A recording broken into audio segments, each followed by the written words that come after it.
You ask Tiger to solve. This deals with linear equations with one unknown. The final result is x equals 4. Let's solve it step by step. Simplify the expression. Expand the parentheses. Simplify the arithmetic. Group all constants on the right side of the equation. Subtract 7 from both sides. Simplify the arithmetic.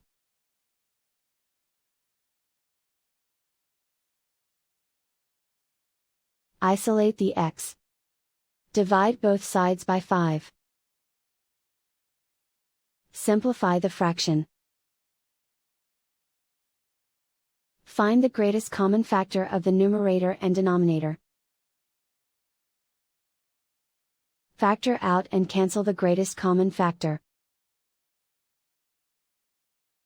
And so the final result is x equals 4.